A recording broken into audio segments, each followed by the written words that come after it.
definitions. There are verbs, there's adjectives, there's nouns, there's yoga in the context of almost everything under the sun.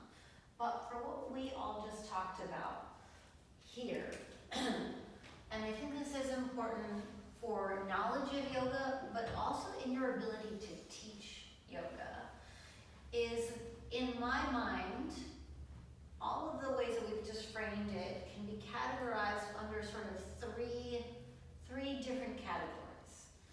That is that yoga is a way we see the world, right? So I'm going to call that a cosmology. That's just really a fancy word for a worldview. So sometimes people will be like, well, what does yoga mean? It means it's all one, or we're all connected. Or it means that, like, what you give is what you take, or what you know what I mean? It's like, it means that the cosmos is something. So we call it a cosmology. He's talking about the cosmos, right? So you guys have been reading The Untethered Soul, right? So he's talking a lot about cosmology, whether it's Purusha Prakriti, or Atman Brahman, or, where he's talking about self, no self. There's all these different possible ways. Actually, in that book, he really lays it out really well. Like, some people say the world is this way. Some people say the world is this way, right? Okay, so those are all different cosmologies that he's mapping out in The Untethered Soul. He does a great job with that.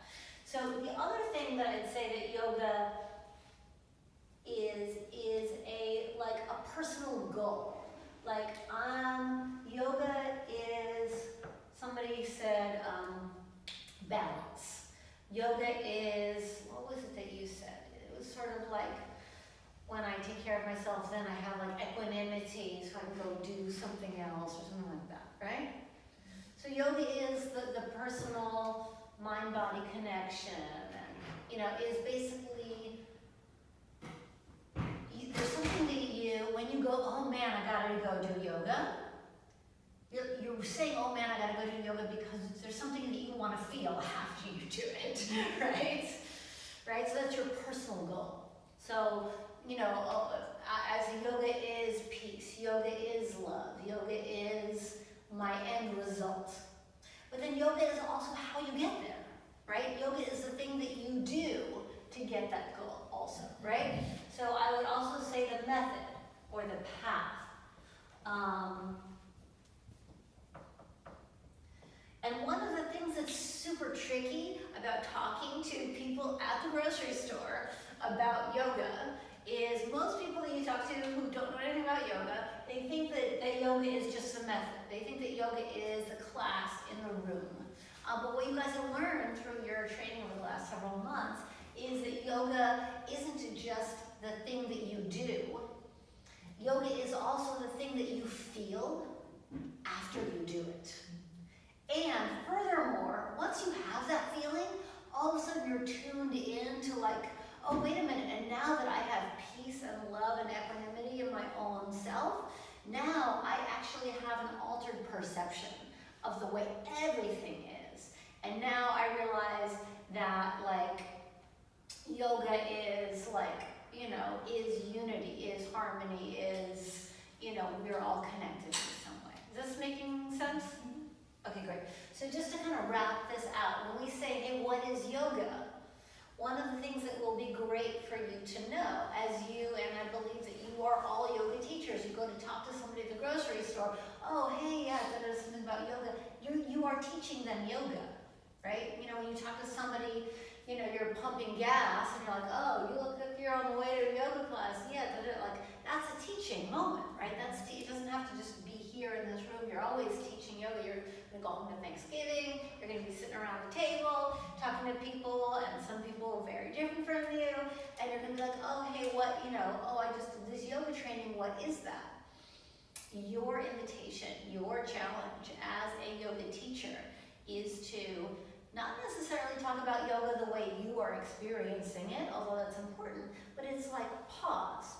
Who am I talking to? And what might they understand might be of interest to them, and then to speak to them of one of these things. If you're talking to a fitness person, you know they love the modality of moving their body, so you can sort of talk about the method and what it is we do here.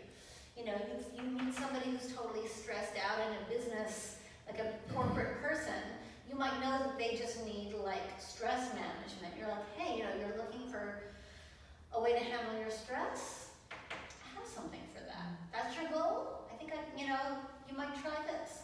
And then somebody else, you know, you might just be like, yeah, you know, you are like seeing the world this way. I see the world this way too. Here's what I do to remind myself of that, or something like that. So it's just nice to kind of have all these things in mind, especially when people say to you, when you go, yoga is love, you know, when you're in your, you know, experience, when people say like, and they go, well, I thought that yoga was stretching. You don't want to say, no, it's not. Or, oh, it's more than that. You don't want to shame them. You go, yes, it is stretching. That's a method. It's also what you feel after you stretch, which is awesome. And then it's also, for me, you know, I don't go to synagogue or church or whatever anymore. For me, you know, people don't understand how yoga replaces that. But you're like, for me, yoga is really the way I see the world. And it's helped me to just feel good, or whatever it is.